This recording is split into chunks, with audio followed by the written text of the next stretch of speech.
Bom dia, minha gente. Chegou a hora tão esperada, a hora do cafezinho, a hora que todos nós gostamos, aquela hora de bater aquele papo gostoso, descontraído, com os nossos amigos e com o nosso convidado de hoje. Nós vamos hoje falar sobre saúde bucal com o doutor Adriano Pérez, ele já está online. Daqui a pouco eu vou chamá-lo. Ele que é um cirurgião bucomaxilo, é um cara que trabalha na linha de frente da emergência, formador de várias gerações de cirurgiões dentistas em Salvador. Vou agora chamá-lo. Ele já está entrando. Olá, as pessoas, sejam bem-vindas. Doutora Cláudia Marcos, Jurandir. Bom dia, doutor Adriano. Bom dia, Sueli, tudo Como bem? vai? Tudo bom? Prazer ter você aqui. Eu estava falando, Adriano, que hoje nós vamos conversar sobre um assunto super importante, que é a saúde bucal. E eu estava falando aqui para os nossos ouvintes e telespectadores, os participantes dessa live, que não são apenas ouvintes, porque eles também participam, mandam mensagem, mandam pergunta. Falando que você é um cirurgião bucomaxilo, aqui atuando com forte atuação em Salvador, com muita experiência, professor da Faculdade Baiana de Medicina, formador de gerações de cirurgiões dentistas e também atende na sua clínica, né, a Oral Clean Salvador, e junto com sua esposa, que é também dentista, Cláudia Araújo, que eu tenho prazer de ser amiga e gosto muito de vocês e sei da experiência e da capacidade dessa dupla. Então, hoje eu chamei o doutor Adriano para a gente convidar, para a gente conversar sobre saúde bucal na pandemia. Por quê? Porque muitas pessoas estão deixando de ir ao dentista com medo. Aliás, as pessoas estão deixando de ir a vários lugares com medo, né? E o receio é uma coisa que está meio que paralisando as pessoas. E não é à toa. Entretanto, é importante não deixar de lado, né, a saúde, né? Você não pode deixar de cuidar da saúde. Então, eu queria primeiro deixar o doutor Adriano fazer a sua saudação para os nossos convidados, nossos participantes, e depois eu faço a primeira pergunta. Então, Adriano, fale aí, Show. dê o seu bom dia. Bom dia, sim. Bom dia a você, bom dia a todas as pessoas que estão participando dessa live conosco. E antes de mais nada, gostaria de agradecer o seu convite, porque eu acho extremamente importante, de fato, que certas questões que às vezes não são bem compreendidas pelas pessoas, elas devem ser informadas, né? Para justamente essa confusão que está sendo criada e, como você bem pontuou, há um nível de informação muito estressante, né? Então, é preciso também que se tenha consciência do que é real, do que é exagero, e para as pessoas se acalmarem mais um pouco, né? Isso. Então, vamos à primeira pergunta. Doutor Adriano, os consultórios, por exemplo, os serviços essenciais, eles continuam funcionando, em especial aqueles que são relacionados à saúde. Mas como agir em caso de algum problema de saúde que não esteja ligado ao Covid-19? Por exemplo, uma dor de dente. O que a pessoa deve fazer? Os consultórios e clínicas odontológicos estão funcionando? Sim, houve um período de restrição muito intenso, né? Para a vigilância, em função do Covid, uma incerteza muito grande em relação a protocolos e o que deveria ser feito para atender de maneira segura esses pacientes e também para o profissional, né, se cuidar. Mas sim, já voltar à atividade, muito já retornou, com restrição de horários, evidentemente, porque existem protocolos a serem seguidos, mas já retornaram. E não é questão somente de urgências, né? Então, o tratamento eletivo também já retornou. E é importante que se entenda isso. O tratamento eletivo ele também é muito importante. A urgência é uma característica própria, em função de poder desenvolver de forma muito rápida um problema mais sério, mas o tratamento eletivo também é necessário e já se retornou às atividades normais. O que é que você chama de tratamento eletivo? O tratamento eletivo, por exemplo, é Eu aquele faço essa processo. pergunta, Adriano, sabe por quê? Porque muita gente não entende a diferença entre o que é urgência e o que não é urgência. E aí, quando faz tratamento eletivo, as pessoas ficam assim meio... É só para explicar às pessoas. Colocar como tratamento eletivo aquele tratamento que normalmente se faz, que você não tem urgência, que poderia eventualmente postergar, mas é importante para a sua saúde. Vamos supor, foi feita uma consulta com o cirurgião dentista, onde foram identificadas a necessidade de uma limpeza, restaurações, né? Isso aí é um tratamento eletivo, você pode planejar. Então, eletivo é aquele tratamento que pode ser planejado, tá? E pode ser ter datas específicas para ser realizado, sem não há necessidade pressa, de atendimento imediato. Então, esse tipo de tratamento, por exemplo, outro tratamento ortodôntico, por exemplo, um tratamento protético, esses tratamentos todos, né, podem ser já retornados, podem ser realizados, não só urgência. E é importante que as pessoas retornem àqueles tratamentos que ficaram suspensos. É muito importante isso. Certo. E é seguro frequentar um consultório, uma clínica dentária durante a pandemia? Esse é o grande medo das pessoas, né? Sair de casa e se expor e pegar Covid. Existem inúmeras variáveis que estão relacionadas a isso. Eu posso lhe dizer seguramente e com tranquilidade. O consultório odontológico é muito mais seguro para as pessoas do que a padaria, do que ir ao mercado, do que o açougue, do que em outra área de atividade de uma compra eventualmente essencial. Por que eu estou dizendo isso? Porque é seguro ir a um consultório dentário. O padrão de controle biológico dentro de um consultório é infinitamente superior nesses locais públicos. Existe uma outra questão.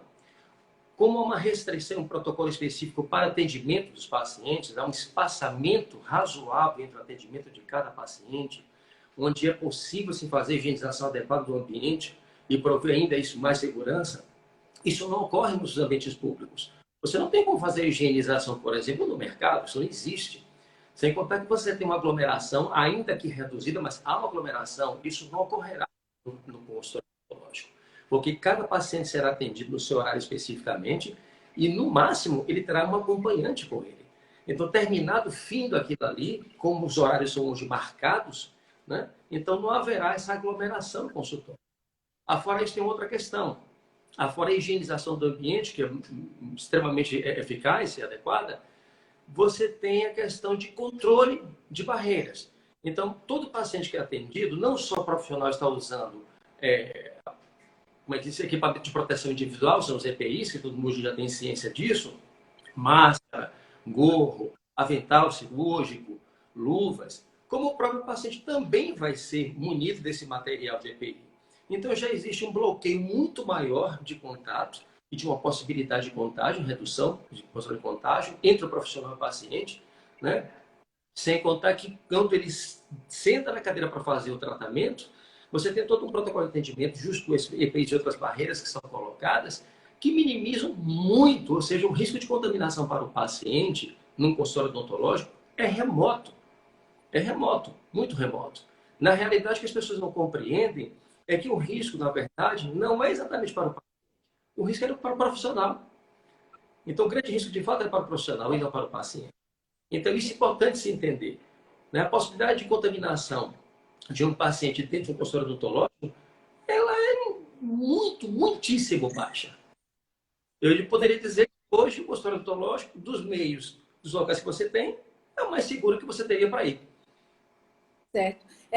Antes de fazer a próxima pergunta, eu quero lembrar para vocês que seguem a gente nas redes sociais, que acompanham as nossas lives, que quem perdeu as últimas lives da Hora do Cafezinho, pode ir no IGTV, aqui mesmo no perfil do Instagram, da agência Tecom, E tanto no meu perfil pessoal, também Sueli Temporal, vai lá que você pode conferir todas as lives, todos os conteúdos dos entrevistados anteriores que passaram por aqui. E essa também, com o doutor Adriano, vai estar disponível no nosso perfil para sempre, enquanto o Instagram permitir, obviamente.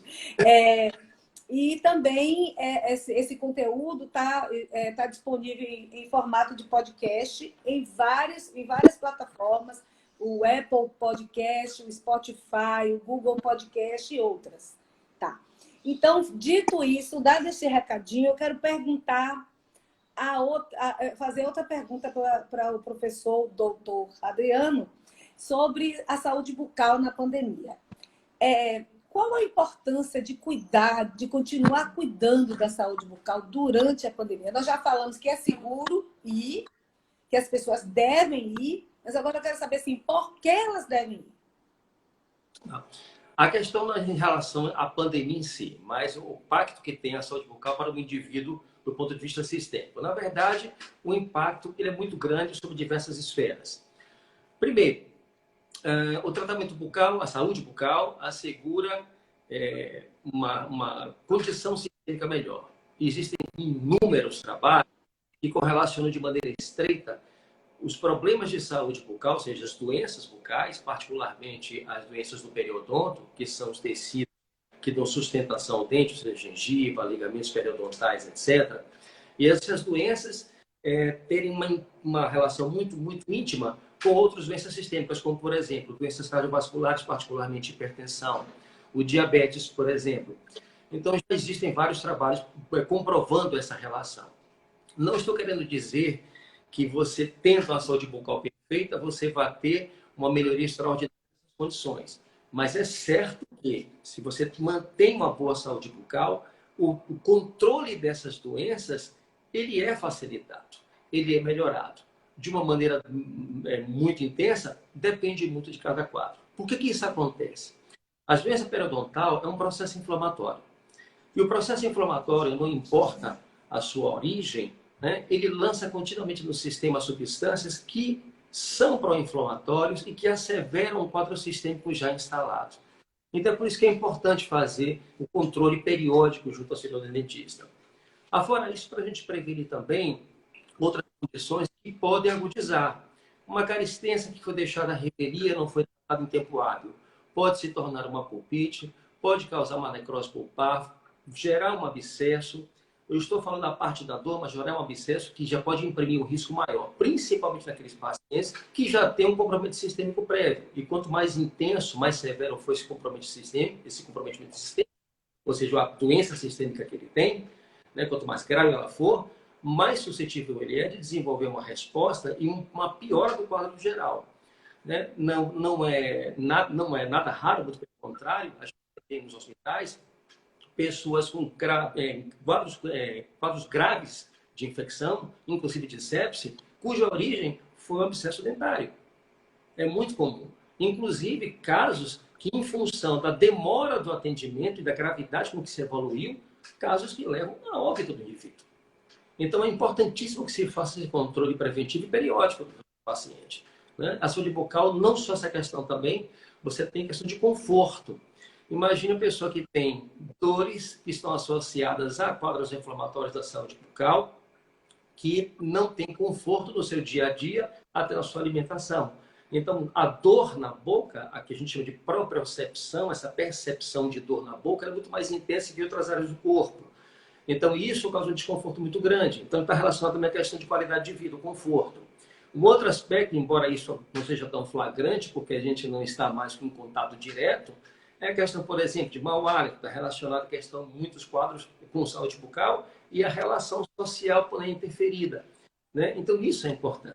Então, num núcleo um pouco menor atualmente, mas às vezes pessoas que percebem, por exemplo, um problema de mau hálito, têm vergonha, se sentem constrangidos de alertar o outro que tem um problema. Né? Então, é importante que isso seja visto também. Então, essa correlação muito extensa que a gente tem da saúde bucal com o corpo, com a qualidade de vida, em termos de conforto, é importante ser vista. E cuidar da saúde é importante, né, Adriano? Em qualquer situação, né? Começar pela boca. Exatamente. Eu queria saudar aqui Bartira Mônaco, que entrou, e ela disse aqui, ela fez um comentário muito interessante, dizendo que bom saber que já podemos retomar os nossos tratamentos dentários. Quero cumprimentar José Antônio França, Denise Brito, Ana Bárbara, Dani Martins, Rubens Nunes, muita gente aqui, amiga, conhecida, Gilson Miguel, Poliana Pinório, Lucindo Sobrinho, Jairo Sodré, João Lucas, Diana Navarro, muita gente bacana aqui nos assistindo hoje, nos prestigiando. Danúzia Sampaio, Bela Antunes, Cleiton Reis, Biju Barato, que sempre está aqui com a gente. Ela já é cliente da Hora do Cafezinho. Lara Silva de Souza, Bela Antunes, já falei, enfim. Temos aqui uma grande presença de ouvintes. Nola também acabou de entrar. E eu queria falar que vocês podem fazer perguntas, tá? Chegou uma pergunta sobre aparelho. Essa pergunta foi enviada com antecedência, porque a gente coloca durante a semana a possibilidade das pessoas fazerem perguntas, né? Então, essa pessoa, a Lorena, ela perguntou sobre o uso de aparelhos ortodônticos sem orientação.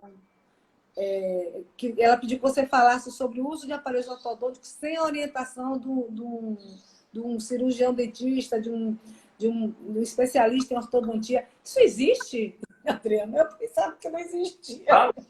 O ortodontista trata especificamente somente da correção de uma posição dentária. Não, mas assim, o que ela falou, se existe, que ela pelo menos foi o que eu entendi da pergunta, ela falou assim, se é possível colocar o aparelho sem orientação, somente por uma questão que acha bonitinho. Tá com os dentinhos colorido, de borrachinha colorida. Existe isso? Tem pessoas que colocam o aparelho sem necessidade ou com um profissional não habilitado? Existe. Infelizmente, se existe, é isso. Ixi, eu tomei um susto tão grande que até o celular pulou. O celular pulou aqui do suporte. Existe, eu posso traçar um paralelo. Tem pessoas que procuram profissionais que não são habilitados ou mesmo não profissionais, né, para colocar aparelhos. Isso é uma forma clandestina, completamente clandestina de tratamento, elas não tratamento. Isso, na verdade, é muito provavelmente um tremendo problema potencial, uma agressão, né, à saúde do indivíduo. Eu vou traçar um paralelo. Né?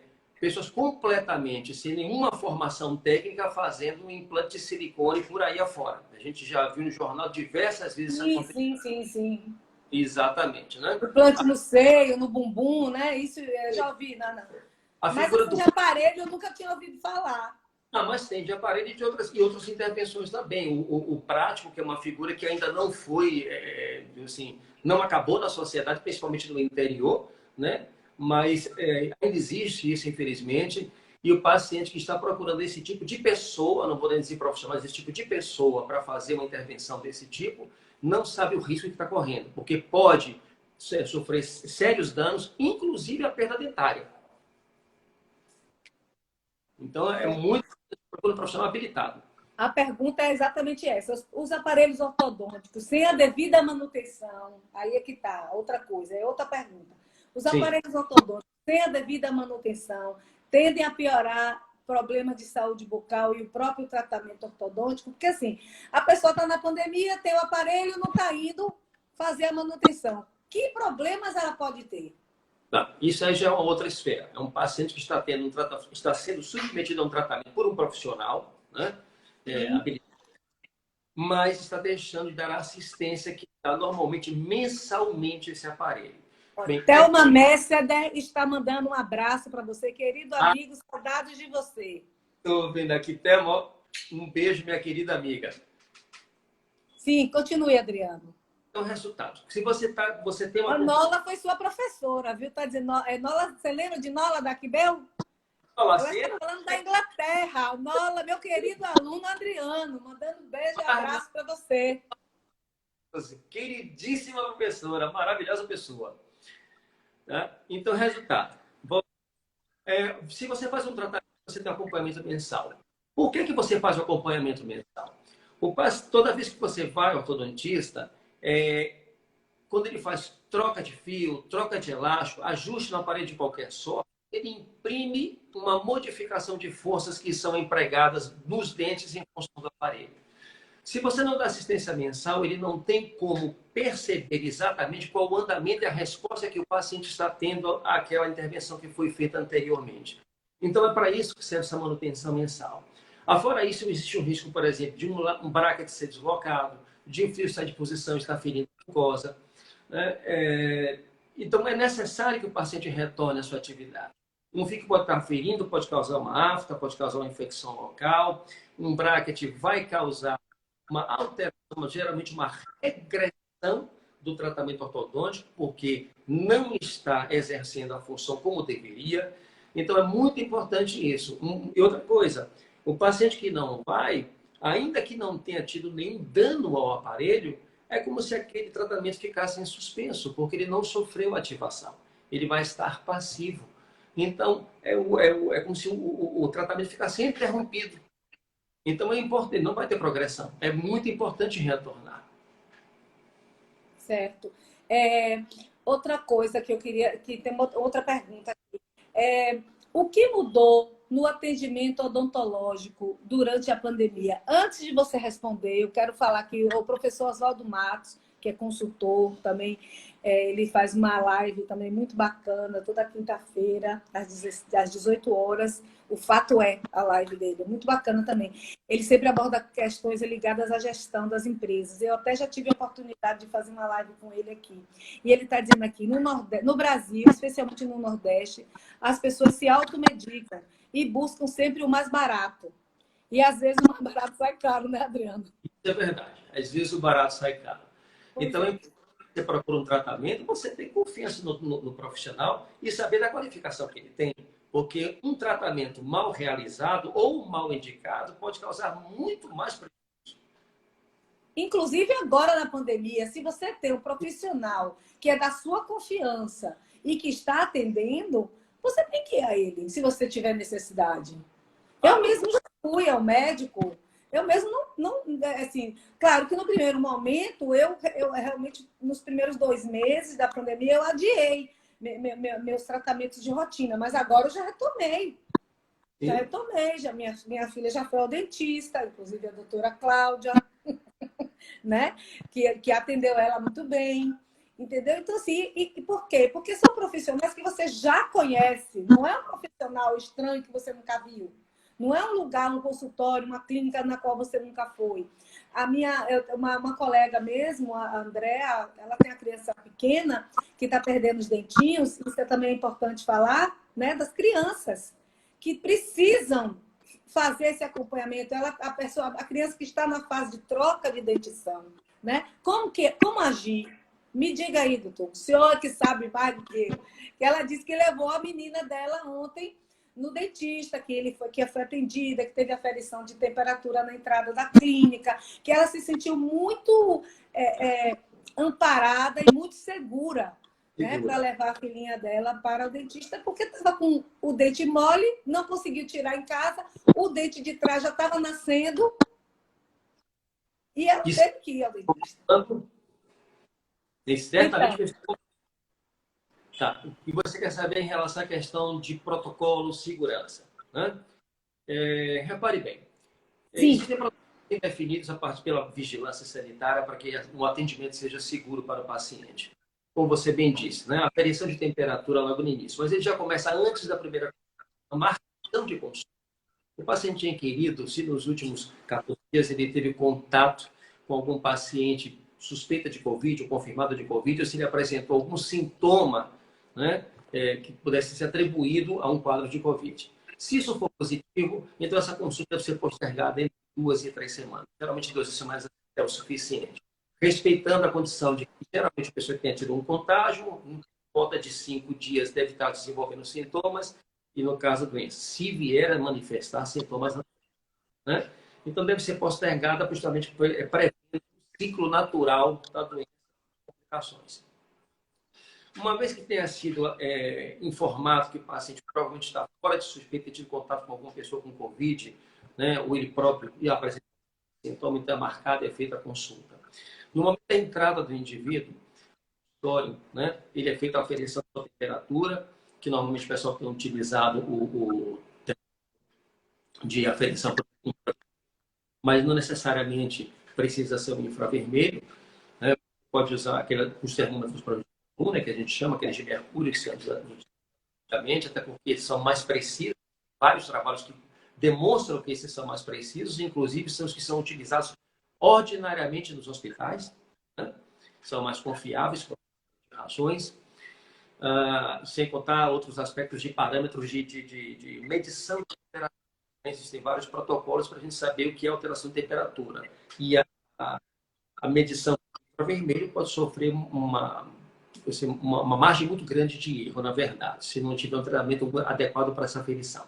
Então, é feita a aferição de temperatura do paciente, e não só do paciente, porque no início de turno e final de turno, o profissional e seus auxiliares também fazem a aferição de temperatura. Isso é importante dizer, porque também o profissional pode eventualmente vir a desenvolver um quadro. Ele precisa estar ciente, ou o seu auxiliar saber desenvolver ou não, porque ele será afastado da sua função laboral, óbvio.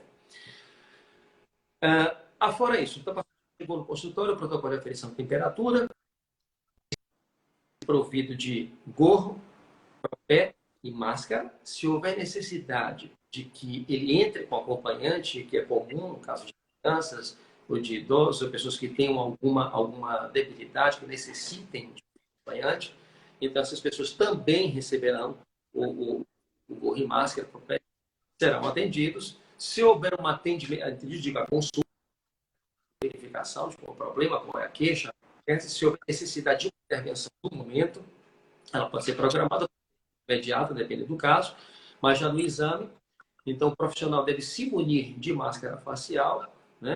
Máscara também. Se houver, por exemplo, qualquer suspeita nos casos de urgência e emergência que o paciente tem uma suspeita de Covid, então você tem que ter a máscara obrigatória de uma porcentagem mais eficiente como N95 ou PFF2, mas as pessoas já estão usando normalmente esse tipo de máscara por uma questão de segurança a mais, né? Então, parte dos protocolos são esses. Você tem também a questão de fazer o bochecho prévio, né, com substâncias ansépticas, mas tem algumas opções, né? O que mais você gostaria de saber especificamente dos protocolos? Porque são bem técnicos, né? Se for falar extensivamente... Não, mas isso é muito interessante, sabe por quê, Adriano? Porque as pessoas, eu acho importante as pessoas se sentirem seguras com relação a isso, né? E assim, o que eu percebo, assim, hoje em dia, assim, quanto mais protocolo, mais as pessoas se sentem seguras. Então, você pode falar à vontade dos protocolos, porque o objetivo nosso é justamente desmistificar essa questão das pessoas irem ao médico ou ao dentista sem medo de que lá elas vão se expor, porque vão estar com a boca aberta, né? E realmente, né? Todo mundo fala muito em emissões de perdigoto, de saliva, de não sei o quê. Então, assim, então é muito importante isso que você está falando. Como eu comentei antes, na verdade o risco é muito maior para o profissional do que para o paciente, porque se ele estiver contaminado, então esses lençóis, porque as vítimas gotículas, né, da saliva, isso se dissemina com muita facilidade, etc., ou com o uso de instrumentos que gerem a formação desses aerossóis, como aquela caneta de alta rotação, a turbina. Né? Sim, aquele motorzinho, né? O motorzinho, o terrível motorzinho, né? Então, esses instrumentos, eles geram a formação de aerossóis. E esses aerossóis, se o paciente já vindo do paciente, o risco de contaminação não é para o paciente, é para o profissional. Né? E outra coisa, considerando que aquele paciente estivesse contaminado, o risco do próximo paciente a ser atendido vir a ser contaminado também é limitado extremamente. Porque uma vez que aquele paciente seja liberado, que foi atendido, supondo que ele estivesse possível, fosse um contaminante, né? Toda aquela área em que foi realizado vários. E é por isso que é estabelecido um prazo mínimo de 30 minutos entre o término de um atendimento ao início do próximo, para que, inclusive, a recepção, a área de atendimento, todo o equipamento, tudo seja devidamente higienizado. Então, o nível de segurança é altíssimo. Não há por que as pessoas terem medo, muito pelo contrário.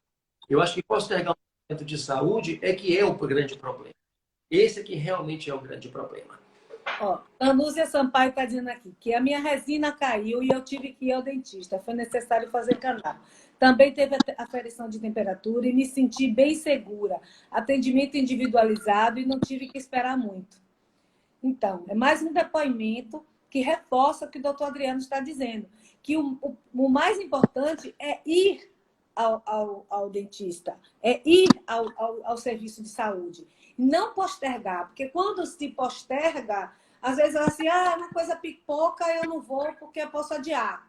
Como a gente começou no início da nossa live, a gente estava falando da diferença entre tratamento de urgência e tratamentos eletivos. Eu estou repetindo essas coisas, viu, Adriano? Porque tem pessoas que estão chegando agora. Aí, ó, Joana Andrade dizendo, melhor professor. Aí já começou elogios a você.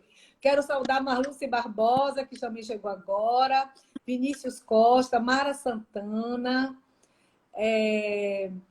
Quem mais, gente? Tanta gente entrou aqui. Malu Cordeiro. Seus alunos estão entrando também, elogiando bastante você. Leonardo Razera. Rafael Labma. Rubinho Gordo. Flávia Pérez. João Dantas. Joana Andrade. Marquezinho Odonto. Lara Rocha. E tantos outros aqui. Muito obrigada pela audiência. Então, a gente estava falando sobre isso, que o importante é você não deixar de ir, porque às vezes uma coisa pequena torna-se algo maior, não é isso? O que é importante lembrar é o seguinte, urgência nem sempre dá aviso prévio, mas às vezes ela começa a dar indicativos de que você tem um problema que pode piorar. Então, se você tem essa condição, ainda que você não tenha nenhum sinal, sintoma, você tem um problema a ser feito, procure o profissional para tratar. Porque pode acontecer de um quadro inflamatório agudo, exacerbado, durante o período da noite, da madrugada. E vai ser muito mais difícil, então, encontrar auxílio profissional. Já pensou ter uma dor de dente de madrugada, porque a dor de dente nunca dá durante o dia. Por quê? Eu queria saber. Eu tinha essa curiosidade. Por que dor de dente só dá de noite, de madrugada? Olha, não dá durante o dia, quando está tudo aberto. É como eu gosto de dizer, urgência, problema de saúde não bate ponto. Então, no teu horário de trabalho, ela pode acontecer em qualquer momento. Né? E se for num momento em que você tem pouca disponibilidade de profissionais para lhe atender, isso pode ser um problema a piorar consideravelmente. Né?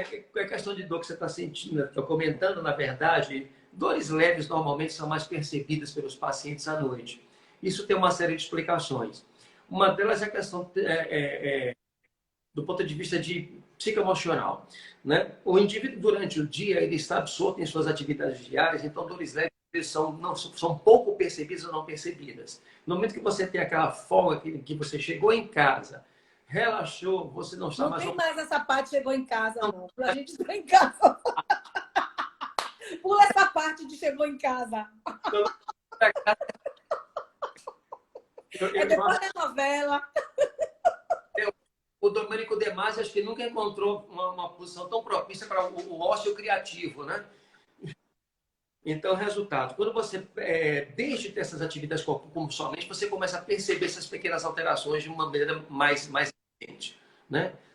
Alguns quadros podem estar relacionados ao próprio ritmo circadiano que a gente tem de liberação de cortisol, que é uma droga inflamatória natural que a gente libera no corpo, e tende a ter uma quantidade menor durante a noite, né? Isso é natural. Mas a questão psicológica realmente é um fator relacionado a isso.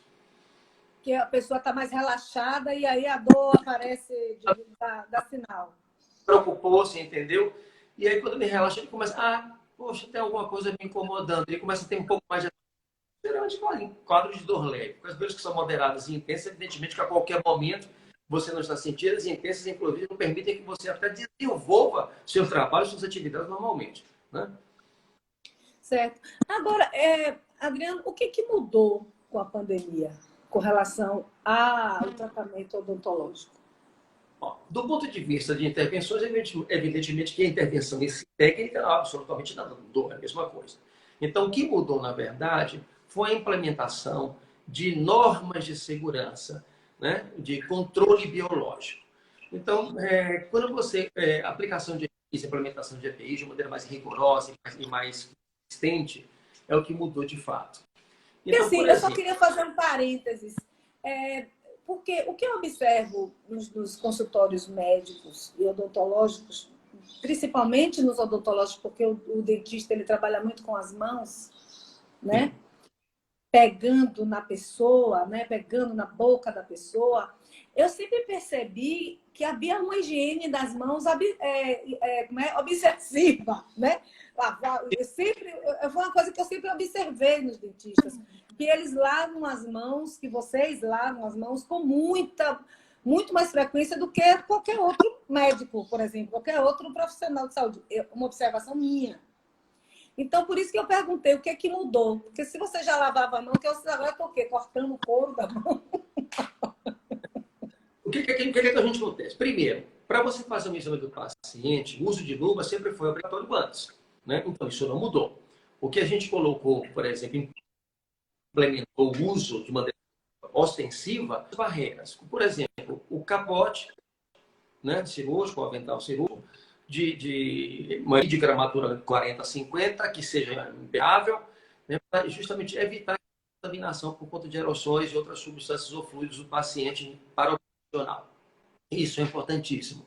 Então, para algumas intervenções outras, os profissionais muitas vezes não utilizavam, né? Quem já fazia intervenções mais invasivas, ou seja, quem trabalha com cirurgia, com implantodontia, alguns casos também de implantia, já tinha por hábito utilizar, né? Só que as outras especialidades que não tinham tanto isso, porque não era exigido, não havia, na verdade, exigência para isso, porque não tinha esse risco de contaminação como você tem com o Covid, que tem uma transmissibilidade muito fácil, né?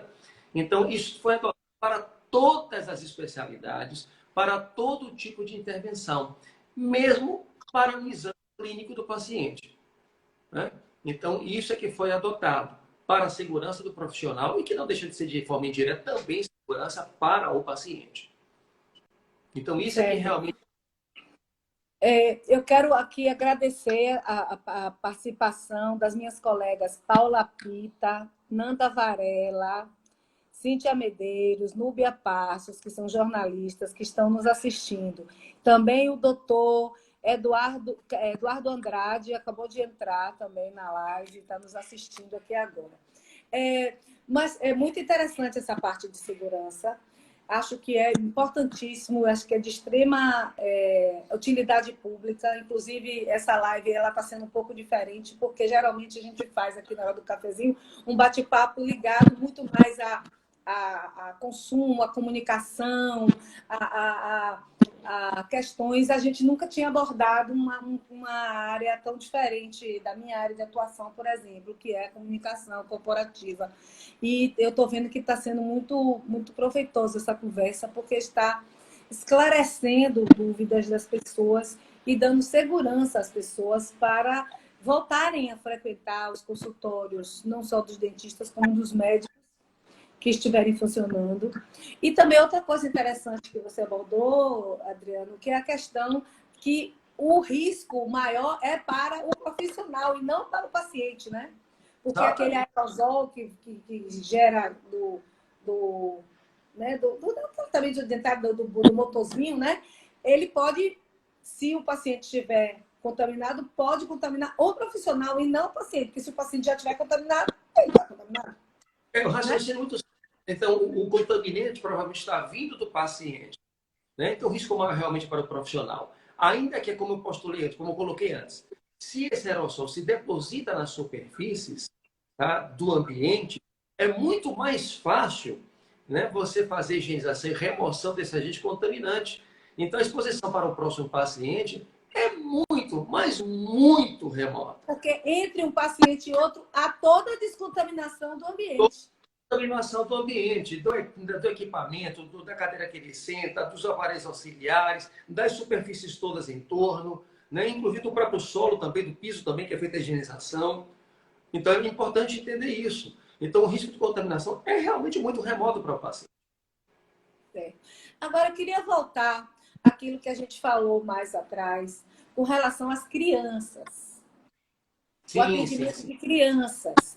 Né, principalmente aquelas que estão na fase de troca do dentinho, né? Do dente de leite para o dente permanente. Como agir nessas situações?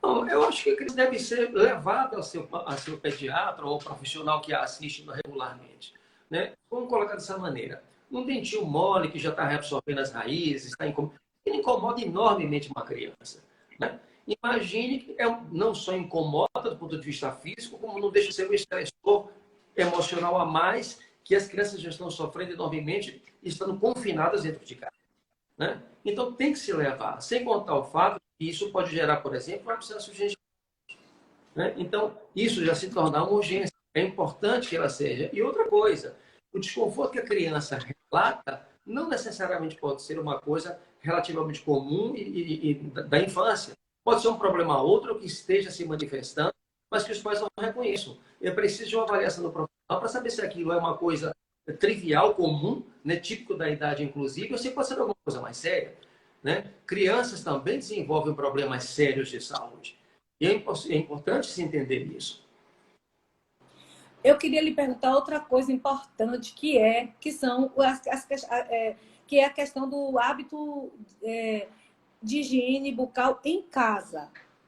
A gente sabe que grande parte dos problemas de saúde bucal, eles começam em casa porque não teve uma escovação adequada. Fala um pouco sobre isso, sobre escova de dente, sobre a escolha da escova, como que isso... Por exemplo, essa semana passada, aqui em casa, teve Carícia, minha filha, ela estava escovando os dentes e começou a sangrar. E aí a gente foi ver que era a escova de dente que ela fez com muita força, porque foi embaixo da língua, ela feriu com a escova, foi com muita força e feriu. Aí eu botei algodão, eu digo, se não passar, a gente vai chamar o doutor Adriano. Graças a Deus parou.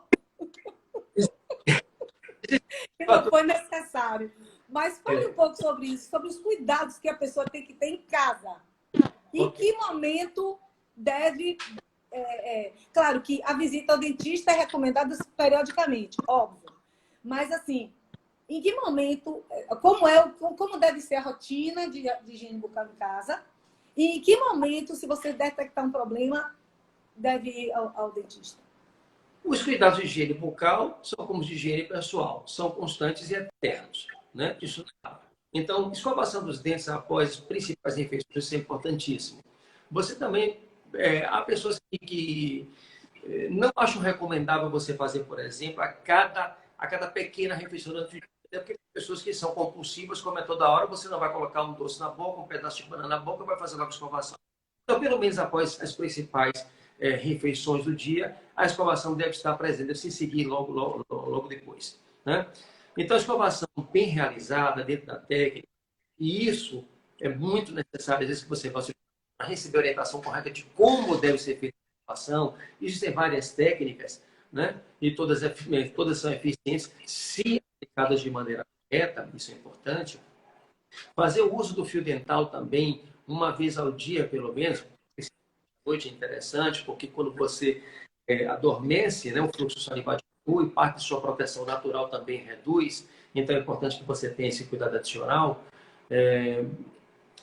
Em que momento você vai procurar? Qualquer alteração. Então, sangramento, por exemplo, pode ser por conta de trauma, mas normalmente ele está vinculado a um processo inflamatório crônico que já está presente, uma gengivite, uma periodontite. Então, se isso está acontecendo mais de uma vez, é necessário que você procure o profissional para identificar especificamente, tratar aquele quadro inflamatório e instruir você para que faça uma higienização adequada, que é muito comum as pessoas Ah, mas eu escovo os dentes 3, 4, 5, 6 vezes por dia. Você pode escovar até 4 ou 5 vezes por dia, mas se você o faz de maneira ineficiente, inadequada, você não vai ter os resultados que são necessários quando você fizer 3 vezes, mas muito bem realizado. Então, há uma Isso diferença quer muito... dizer o quê? Se você, toda vez que escova o dente, sangra, isso não é normal. Não é culpa da escova.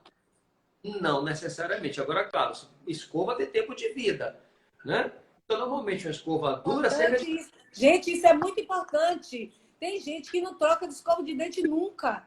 Não, você vai ver quadros absurdos de pessoas que estão usando a escova do dente praticamente já no plástico, na base que segura as cerdas, né? Quando já tudo se esgarçou. Então, existe um tempo de vida.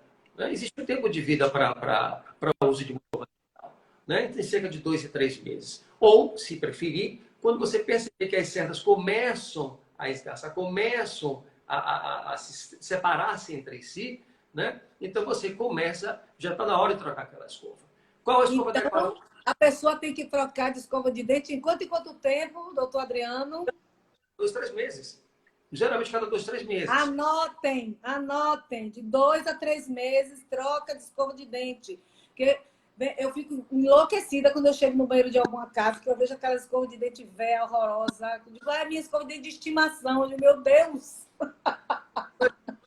Guarde a parte, mas não use. Até para Guarde como peça de museu, como objeto afetivo. Mas não use. Não use. Né? Tudo na vida tem um tempo. Tudo na vida tem um tempo. Até nós próprios temos um tempo. Né? Então, nada é de eterno. Então, é importante fazer essa troca. Né? Tudo precisa de manutenção periódica. E tudo tem um tempo de vida que é esperado. Escova não é para se usar 6 meses, 1 ano. Não existe isso. Perfeito. Então, escovar os dentes de 3 a 4 vezes por dia, trocar a escova de dente a cada 2 ou 3 meses, não é A gente isso? fazer... E aí, Não, a Nanda Varela está perguntando aqui, jornalista sempre tem pergunta, qual a função daquelas pastas de dente no mercado com carvão ativado? essas pastas de dente com carvão ativado, na verdade, servem mais para você diminuir quadros inflamatórios. Existem, na verdade, pastas dentais que são adicionadas a uma série de outras substâncias que têm justamente o efeito de controle de quadros inflamatórios. Mas é como eu costumo dizer, se o quadro inflamatório é crônico, é porque está havendo uma inadequação, né, na abordagem, no tratamento desse quadro inflamatório. Então, é preciso debelar o quadro inflamatório, trazer o indivíduo à condição de normalidade, de saúde bucal e fazer todo um programa de educação para a manutenção da saúde que foi adquirida. Né? Então, não é se valer. O controle químico, né, o controle químico de quadros inflamatórios, né, na boca, ele é importante, mas ele não é essencial. O mais importante, na verdade, o controle mecânico. É um conjunto, na verdade, de ações. Então, se você está, mesmo com o controle químico, ainda perpetua o problema inflamatório, obviamente é porque você não está abordando da maneira correta. Porque você precisa tratar o quadro inflamatório, trazer a normalidade, a condição de saúde do tecido, para depois, então, você fazer a manutenção correta. Tá. Então, eu queria também abordar a questão da terceira idade, dos idosos, né? Que são realmente grupo de risco. Mas os idosos, eles também precisam ir ao dentista, principalmente Claro. aqueles que usam próteses. Como é isso, Adriano? Me fale sobre isso. Os pacientes que são considerados grupos de risco, assim como tenha um problema sistêmico, eles vão receber prioridade no atendimento. Parte do protocolo prevê que os atendimentos eletivos, ou seja, que podem ser, que são planejados, eles são feitos entre as 10 horas e 16 horas, 10 da manhã até as 16 horas. Tá? A prioridade dos primeiros horários é justamente para esses pacientes, pacientes idosos e pacientes com problemas de saúde sistêmica, que compõem o grupo de risco. Os quadros de urgência, tá? Eles não precisam estar restritos a este limite de tempo. Eles podem ser em qualquer horário, por se tratar de uma urgência. Eu estou falando do atendimento planejado. Então, prioritariamente, no início, os primeiros horários são desses pacientes. Deve ser feito todo o protocolo normal de avaliação do paciente, verificação de eventuais problemas, né? Como acontece com qualquer outro paciente. Né? Então, a gente vai endereçar, a gente vai abordar as queixas que aquele paciente tem naquele momento e fazer um exame geral, porque tem condições que não são percebidas, são suspeitas pelo paciente e que a gente pode ter uma percepção precoce. Afora existe uma outra questão. Por exemplo, é muito comum um paciente idoso, realmente idoso, ele já sofreu uma hipossalivação. Então, a redução natural que você tem do fluxo salivar, da quantidade de saliva, por exemplo, um fator que contribui para o aparecimento de certos problemas bucais. Né? Pacientes com certas doenças sistêmicas têm certas drogas que podem também alterar, por exemplo, a salivação natural do indivíduo, reduzindo. E a saliva é um importante fator de saúde bucal. Né? Ela tem um papel muito importante na manutenção de saúde dos tecidos bucais. Então, é importante se ver. Há quadros, por exemplo, que, por exemplo, certas medicações antihipertensivas podem causar esse tipo de reação. Então, é identificado pelo dentista, por exemplo, quadro de hipossalivação, que pode estar ou não associado. É conversado com o médico assistente do paciente para ver se há alguma alternativa, por exemplo, de substituição da medicação por outra que não tenha esse efeito colateral. Ou, se isso não for possível, quais são outros métodos que a gente tem, né, de paliativos de abordar a hipossalivação e tratar. Né? São múltiplas, não só do paciente idoso, mas dos pacientes também com doenças sistêmicas. Certo. Eu quero aqui agradecer a presença de Rômulo Portela, Litiane Klein, Francisco Simões. Inclusive, Francisco Simões está dando um alô especial para você, certo? Grande abraço para o Francisco. Martinez Rivera, Maristela Cardoso, Lari Sampaio. Enfim, nós estamos aqui com um plantel excelente de pessoas nos assistindo. E Lari está falando aqui, professor querido, saudades. Gostaria de acrescentar também o cuidado com as próteses, que muitos pacientes não têm e vão dormir com a prótese ou sem tirar alguma hora do dia e sempre escová-las. Sim, próteses têm que ser higienizadas, entendeu? Porque senão você vai ter um acúmulo de bactérias nessas superfícies e formando, inclusive, concrescências. Então, elas têm que ser removidas, têm que ser higienizadas. E é importante que o paciente durma sem uma prótese, inclusive, porque não é natural, né? É artificial a estrutura da boca, para dar, inclusive, um repouso aos próprios tecidos bucais. Durante a noite não há a menor necessidade de dormir com a prótese. Muito pelo contrário, fazer a higienização adequada de todas elas. Lari Sampaio acrescentou também, quando escovar, usar sabão neutro e não pasta de dentes, pois muitas ficam com aspecto áspero ao longo do tempo e causam micro-ranhuras na parte acrílica da... Essa deve ser sua aluna, né? Sabe tudo. Já está ganhando uns pontos aqui. Ela está ganhando uns pontos aqui com o professor. Denise também está agradecendo por mais essa live, muito esclarecedora. E agora que nós já estamos chegando ao final da nossa live, eu queria... Faltam só 10 minutinhos, a gente tem que acabar, senão o Instagram nos derruba e fica desagradável, a gente não se despede. Então, assim, eu queria deixar aqui o espaço para que o doutor Adriano dê sua mensagem final e se despeça dos nossos participantes de hoje da live. Tenho duas mensagens. Uma específica em relação à saúde bucal. Primeiro, não deixe de procurar profissionais que você tratam. Né? Então, acho que todos devem procurar seus profissionais e dar continuidade ao seu tratamento de saúde ou à sua verificação. Isso é extremamente importante. E a outra é uma mensagem de esperança. Cada vez mais surgem estudos muito bem balizados demonstrando que a pandemia do Covid já está caminhando para momentos de controle, né, e de finalização. E que a gente vai ter a segurança. Né? Vários estudos mostram, por exemplo, que boa parte talvez já tenha sido dominada, existem várias pessoas que são imunes e por aí tá. Então, esse quadro desesperador está chegando ao final. Né? Tudo indica isso. drogas promissoras, vacinas que parecem que estarão em bons resultados. Né? Então, é uma mensagem de esperança. Que bom. Então, assim, com essa mensagem de esperança e tranquilidade, eu também me despeço, certo? Agradecendo a presença de todos vocês, a participação, o carinho de doutor Adriano em nos aceitar esse convite. Querido, muito obrigada.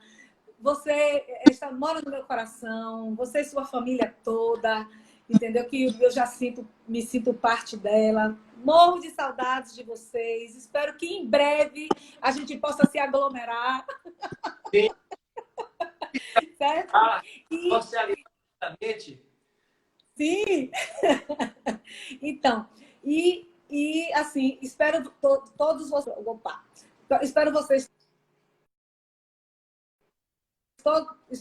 todos na próxima edição da Live do Cafezinho, que é sábado, próximo sábado, dia 4 de julho, dia da independência dos Estados Unidos. E eu vou falar aqui neste canal com a publicitária Vera Rocha, presidente do Sinapro Bahia, que ela é falando sobre a importância da propaganda na retomada da economia.